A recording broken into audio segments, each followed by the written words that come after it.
So, in this segment, we're going to be talking about Brexit still living on in the minds of voters, despite the fact that Boris Johnson apparently got Brexit done, and kind of the dividing lines is created within the country and the problems it's created for Labour.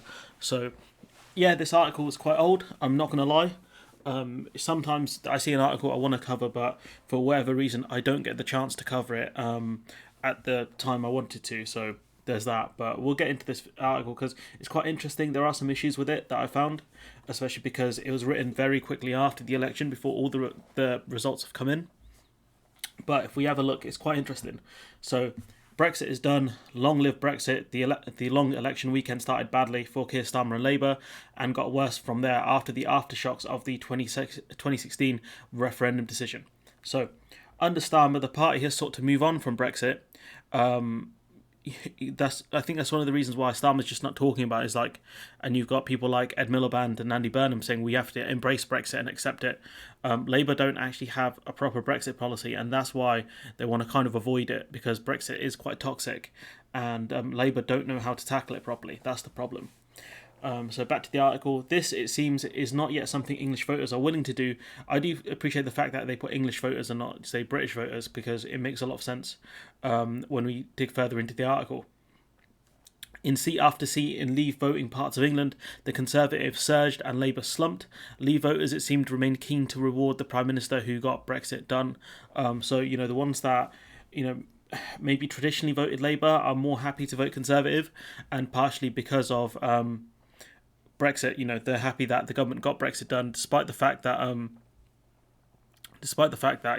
some of these places are incredibly deprived. And in this article, it does mention how kind of Brexit has turned traditional voters on their head. You've got PMCs, which are professional managerial classes, voting more for Labour, and then you have poor and deprived areas voting for the Conservatives, especially when, if you look at some of these places, they are very run down and the councils are incredibly underfunded, yet they still vote Tory. Very strange. The Tory surge was particularly evident in seats which last year voted before the referendum, with a 7-point swing from Labour to the Conservatives and a double-digit swing in the most Leave-leaning seats. But Starmer was not able to make much progress, even in councils contested in the first post-Brexit local elections held, when his predecessor Jeremy Corbyn trailed May by more than 20 points in national polls. I don't understand why there's a drive-by there, but I guess you can make the point that Starmer is struggling just like Corbyn did. Starmer is quite far down in the polls.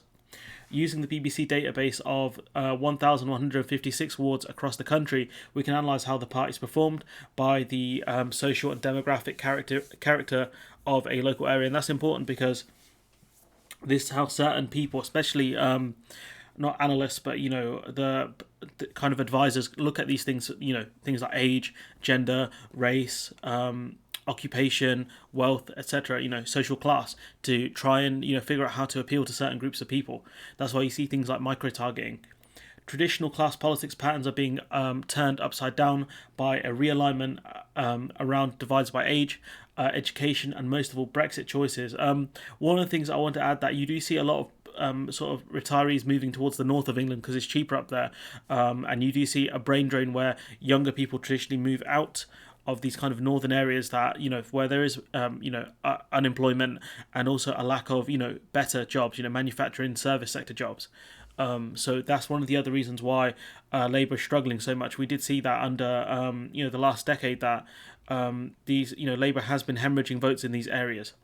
This inversion of class politics has already been evident for several years. So, the writer does mention that, but it has continued and perhaps intensified in the first post-Brexit local election. So, point being is that this is a longer trend that's been happening, but it's been kind of pushed very aggressively because of Brexit, a catalyst, I guess.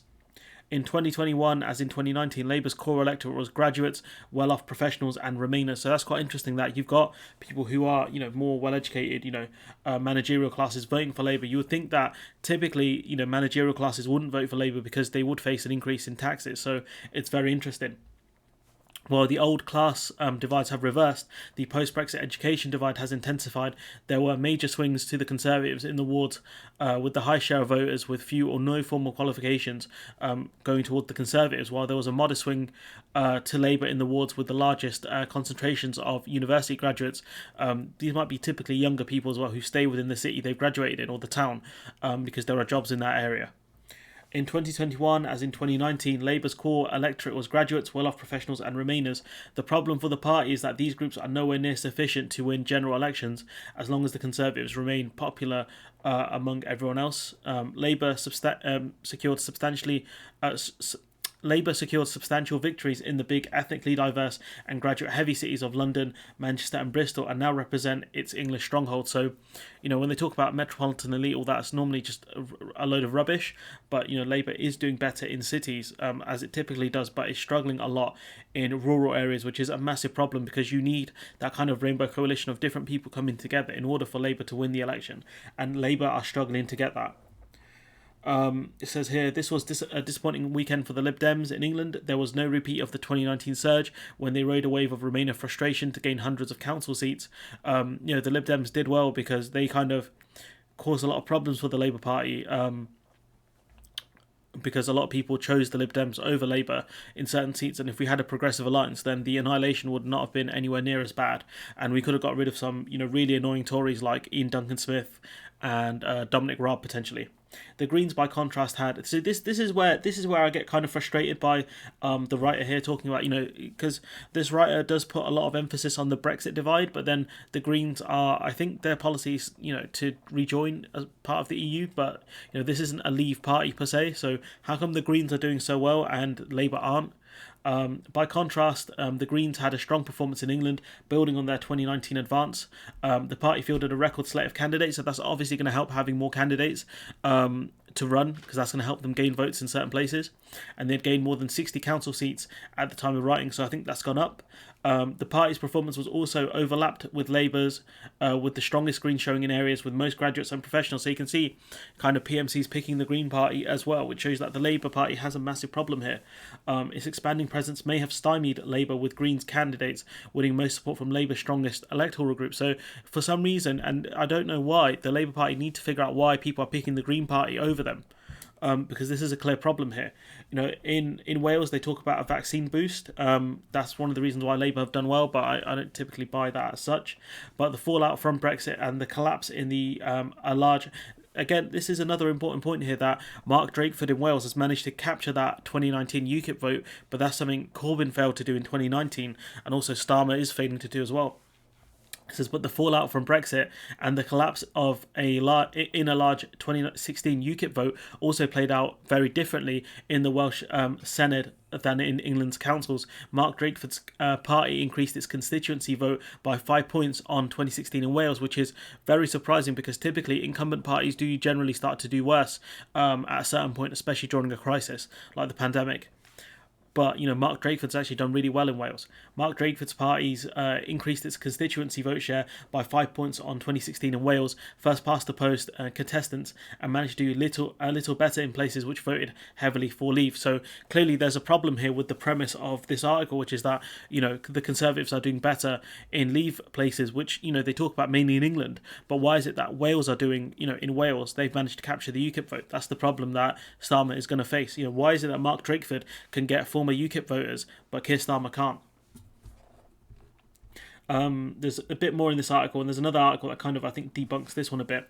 One big question hanging over these elections was whether the disruption COVID had wrought to social life, the economy, and the government's role in both would break the long hold of Leave and Remain identities on our politics. That question has been answered decisively this weekend. We may be through with Brexit, but Brexit is not through with us. I think that he's putting, the writer of this, I think it's a dude. Let me check quickly. Robert Ford. I think he's putting far too much importance on Brexit, because you can see that the Lib Dems and the Green Party have actually done all right, and it's more kind of talked about in this article here, which was written actually before this one. So it's very strange that this article, I think, is better, by Helen Pidd. Talking about the Lib Dems and the Greens making gains in English local elections. These were two, staunchly Remain parties doing well, as opposed to Labour, which did really badly. So if we look at this article, signs of a Liberal Democrat resurgence emerged in England's local elections, including in at least one Brexit stronghold. That's very interesting. You would think that they would have done worse, but they haven't. Perhaps most surprisingly, the anti-Brexit Lib Dems made 4 gains in Leave voting Sunderland. Sunderland voted, I think, very aggressively to leave the EU, and has, felt some of the effects of leaving the EU, because they've lost manufacturing jobs net. They have gained some, but they've lost more. So, people make the argument, oh, look, Toyota or someone are building a battery manufacturing plant there. That's great, but you've lost more jobs than you've gained. That's called a net loss, son.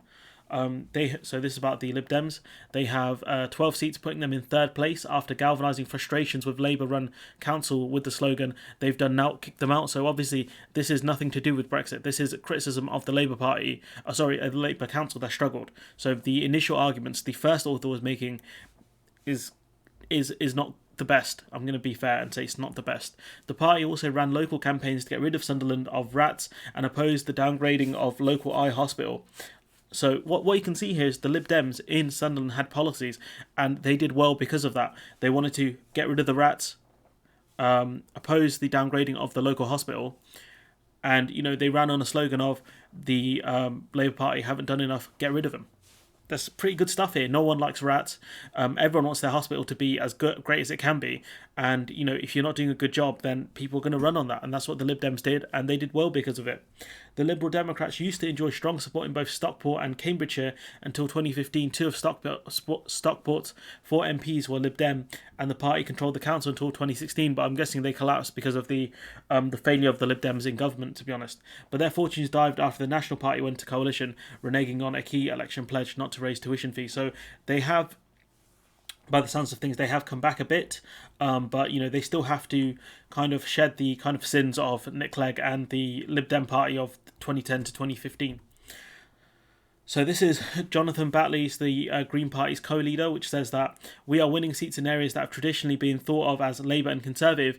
Green politics is on the rise, and it's only the Green Party that is offering a clear vision of a better future with thousands of green jobs, warmer homes, safer streets, thriving local economies and stronger communities. Going into the latest elections, the Greens only had control of one election. So what does this tell you? This article effectively debunks this article, which is that this article puts Labour's failures predominantly at the feet of Brexit. But what we learned from this article is that no, the Greens have done well because they actually have policies. They want more green jobs, warmer homes, safer streets, thriving local economies, yes, and stronger communities. These are generally broad statements where you'd have to, it's like the difference in business between aims and objectives. One's broader and longer term, the other one is more specific and shorter term. So you can easily talk about how you're going to create thousands of green jobs. It could be through manufacturing, solar panels, wind turbines, etc. Things like that creates green jobs. Warmer homes. You could talk about subsidising or paying for insulation of homes so that you don't need to turn the heating on as much during the winter. Safer streets. You could do that through more policing. You could do that through better fundings to keep people away from crime, like petty theft and things like that.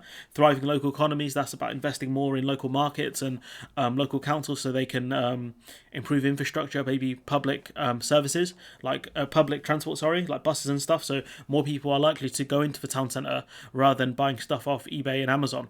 And stronger communities, that's a bit of a nebulous one, but I'm sure they would give you specifics on that because the Green Party generally are decent. So what you can learn from this is that, it's not just Brexit that's the key problem for Labour. It's more than that. It's a broader lack of policy that other parties like the Greens have. So, this article here is just wrong. And if we don't learn these things, then we're going to struggle in the future. I know there's a kind of policy statement coming out in October or something from the Labour Party, but they really need to buck up, and October can't come soon enough. That's the way I want to. That's the last thing I want to say. But let me know what you think in the comments below. Like, comment, share, subscribe, and hopefully I'll see you in the next one.